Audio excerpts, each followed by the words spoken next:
2 plus 2 4, 4 plus 4 8, 8 plus 8 16, 16 plus 4 20, 20 plus 20 40, 40 plus 40 80, 80 plus 20 100, 100 minus 50 50, 50 minus 25 25, 25 like 20 తీసేస్తే 5, Yes. 5 into 5 35, Wrong. 35 plus 5 into 5 25.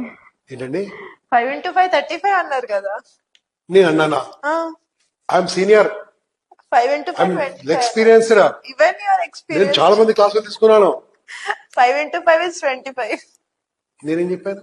35 అన్నారు. మన ఇద్దరు game లో rule ఏం తెలుసా? రైట్ చెప్తే రైట్ చెప్పమన్నాను, Yeah. రాంగ్ చెప్తే Wrong చెప్. ఎన్ని రైట్లు చెప్పానమ్మా? చాలా రేట్లు చెప్తారు. చెప్పావా? నువ్వు రైట్ చెప్పావా? అంటే గ్యాప్ దీని కూడా గ్యాప్ ఇవ్వలే, 5 into 5 కూడా గ్యాప్ ఇవ్వలే. ఎన్ని మంచి పనులు చేసినా ఎవరు పట్టించుకోరు. కనిపించదు. నిజమే. తప్పు చాలు